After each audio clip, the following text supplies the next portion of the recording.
لیکن یہ واحد لڑکی تھی جو ایک کونے میں بیٹھی ہوئی تھی کسی گاہک کے انتظار میں، اور اس نے مجھ سے نظریں بھی نہیں ملائی تھیں دوسری لڑکیوں کی طرح۔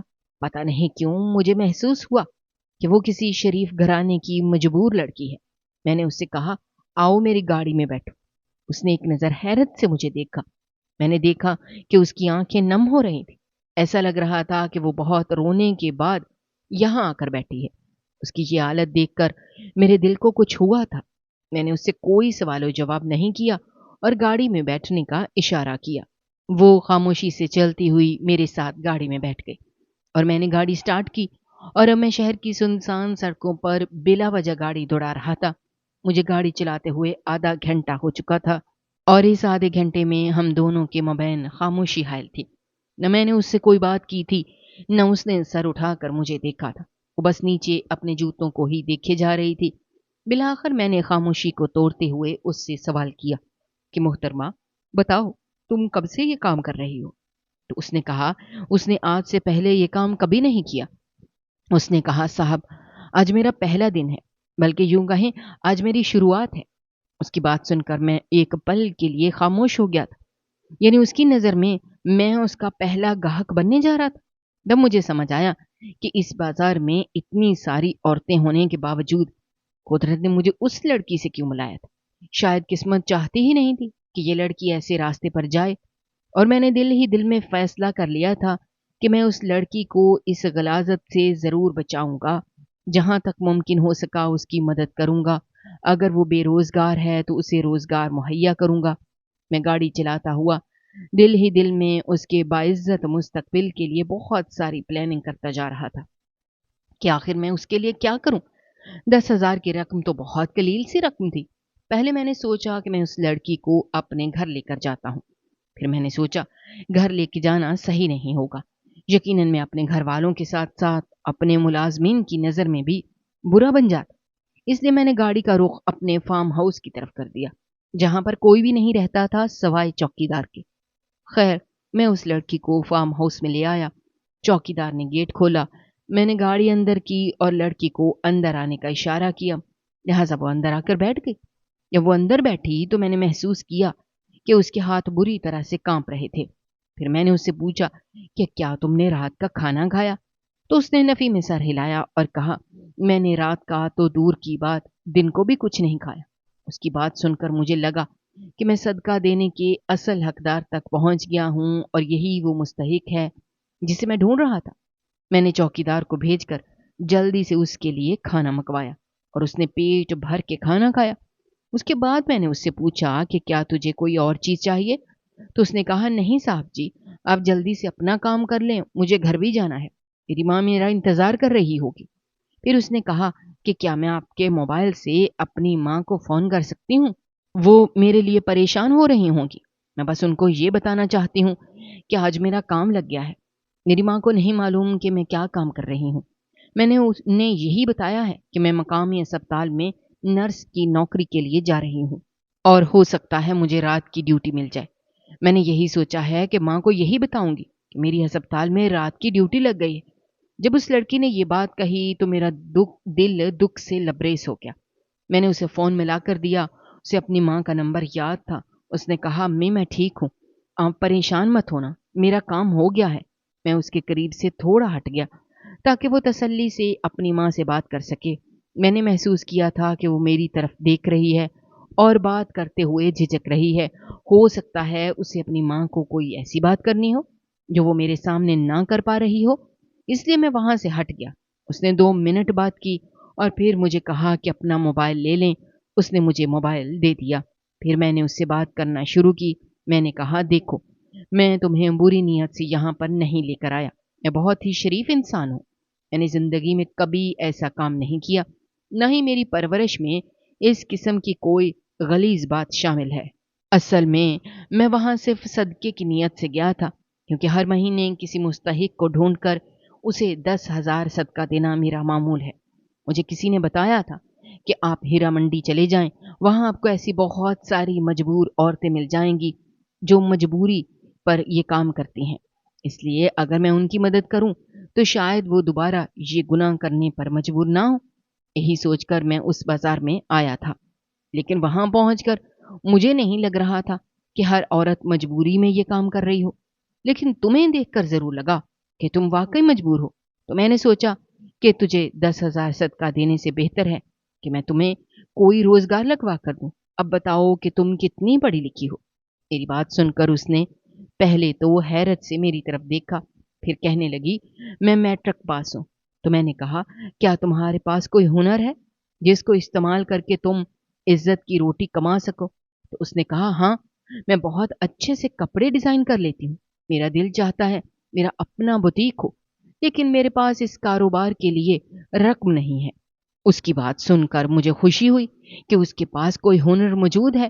میں نے اس سے کہا ٹھیک ہے، میں تمہیں اتنی رقم دے دوں گا، بلکہ تمہیں خود بوتیک کھلوا کے دوں گا۔ چلو اب میں تمہیں تمہاری ماں کے پاس واپس چھوڑ آتا ہوں۔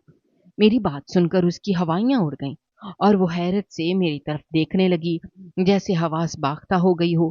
اس کی یہ حالت دیکھ کر میں نے اس سے پوچھا تمہیں اچانک سے کیا ہوا ہے؟ تو وہ کہنے لگی صاحب جتنی جلدی ممکن ہو یہاں سے بھاگ جاؤ، پلیز یہاں سے بھاگ جاؤ، آپ کی جان کو خطرہ ہے۔ میں نے حیرانگی سے پوچھا کہ وہ کیسے؟ اس نے کہا ان سب باتوں کا وقت نہیں ہے، پلیز جان بچائیں اپنی۔ پھر اس نے ایک دم سے گاڑی کی چابی اٹھائی، میرا ہاتھ پکڑ کر جلدی سے مجھے گاڑی کی طرف لے کر آئی اور مجھے کہا جلدی سے گاڑی چلاؤ ورنہ ہم دونوں مارے جائیں گے۔ میں اس سے سوال کرنے لگا، لیکن اس نے کہا اس وقت کوئی سوال نہ کرو، اگر اپنی جان عزیز ہے تو چلو یہاں سے، میں راستے میں آپ کو سب کچھ بتاتی ہوں۔ اس کے کہنے پر میں نے گاڑی سٹارٹ کر دی۔ میں نے کہا لیکن جانا کہاں ہے؟ تو اس نے کہا یہاں سے بہت دور، اتنا دور کہ آپ ان قاتلوں کی پکڑ میں نہ آ سکیں۔ میں نے کہا کون پکڑے گا ہمیں؟ تو اس نے کہا وہ لوگ جنہوں نے مجھے پوری پلاننگ کر کے آپ کے پاس بھیجا تھا، وہ لوگ آپ کے دشمن ہیں، آپ کے بزنس کے خلاف ہیں، آپ کو جان سے مار کر آپ کے سارے بزنس پر قبضہ کرنا چاہتے ہیں، اور انہوں نے مجھے اس بات کے لیے رضامند کیا تھا کہ میں آپ کو ٹریپ کروں۔ آج کی رات آپ کی زندگی کا چراغ میری وجہ سے گل ہونے والا تھا، لیکن آپ کی باتیں سن کر اتنا کہہ کر وہ رونے لگی اور پیچھے سے میں نے دیکھا کہ ایک گاڑی ہمارا تعاقب کر رہی ہے اور فوراً سے گولیوں کی برسات شروع ہو گئی۔ میں نے گاڑی تیز کر دی، وہ کہہ رہی تھی تیز چلاؤ اور تیز چلاؤ، یہ لوگ آپ کو جان سے مار دیں گے۔ میں سمجھ گیا تھا کہ اب میں یہاں سے زندہ نہیں نکل پاؤں گا، میں تو یہاں نیکی کرنے آیا تھا، لیکن یہ کیا ہو گیا؟ میں گاڑی کو خطرناک حد تک تیز بھگا رہا تھا اور وہ لوگ بھی پیچھے تھے اور مجھے معلوم ہی نہیں تھا کہ میں کون سی سمت سے جا رہا ہوں۔ وہ لڑکی بہت برے طریقے سے چیخ رہی تھی، چلا رہی تھی اور بول رہی تھی یہ سب میری وجہ سے ہوا ہے، آپ جیسا اچھا انسان آج میری وجہ سے خطرے میں پڑ گیا، کاش آپ یہ باتیں مجھے پہلے بتا دیتے۔ ایسا کہتے ہوئے وہ مسلسل روئے جا رہی تھی۔ میں نے اس سے کہا تم 1 منٹ رونا تو بند کر دو تاکہ میں ان کے چنگل سے نکلنے میں کامیاب ہو جاؤں، اس کے بعد جتنا رونا ہوا رو لینا، لیکن پلیز اس وقت چپ ہو جاؤ۔ میری بات سن کر وہ چپ ہو گئی، لیکن بہت خوفزدہ تھی۔ میں نے تیزی سے گاڑی آبادی کی طرف بڑھا دی۔ وہ لوگ بھی بہت تیز رفتاری سے ہمارا پیچھا کر رہے تھے کہ اچانک میں نے دیکھا سامنے سے گاڑی آ رہی ہے۔ میں نے گاڑی کو تھوڑا سائڈ پر کیا جس کی وجہ سے ہماری گاڑی اچھلتی ہوئی دور جا گری اور اس کے بعد مجھے کوئی ہوش نہ رہا۔ میری آنکھوں کے سامنے اندھیرا چھا گیا اور جب میری آنکھ کھلی تو میں اسپتال میں تھا۔ میں اسپتال کی چھت کو دیکھتا رہا، پھر کمرے کا جائزہ لیا۔ وہاں ایک نرس تھی جو میری ڈرپ میں انجیکشن لگا رہی تھی، مسکرا کر میری طرف دیکھ رہی تھی، اور سب سے پہلا خیال مجھے اس لڑکی کا آیا تھا۔ میں نے اس سے پوچھا میرے ساتھ گاڑی میں جو لڑکی تھی کیا وہ سلامت ہے؟ اس نے کہا جی ہاں، اللہ نے آپ دونوں کو حفاظت کی ہے۔ اس لڑکی کو بھی تھوڑی سی چوٹیں آئی ہیں، وہ بھی اسی ہاسپٹل کے دوسرے کمرے میں ایڈمٹ ہے، لیکن خطرے کی کوئی بات نہیں ہے۔ آپ کی گاڑی کا ایئر بیگ فنکشن جو ہنگامی صورت میں آٹومیٹک کھلتا ہے وہ آن ہو گیا تھا، جس کی وجہ سے آپ کو زیادہ چوٹیں نہیں آئی تھیں۔ یہ سن کر میں نے خدا کا شکر ادا کیا کہ میرے ساتھ ساتھ اس لڑکی کی جان بھی بچ گئی تھی۔ کچھ دن تو میں اسپتال میں رہا، پھر مجھے ڈاکٹر نے بتایا کہ جو لوگ ہمارا پیچھا کر رہے تھے انہیں پولیس نے پکڑ لیا تھا۔ وہ لوگ کراچی کے تھے اور عادی مجرم تھے۔ میں ٹھیک ہو چکا تھا، میری مرہم پٹی تھوڑی سی رہتی تھی۔ آخری مرہم پٹی کے بعد ڈاکٹر نے مجھے کہا کہ آپ گھر جا سکتے ہیں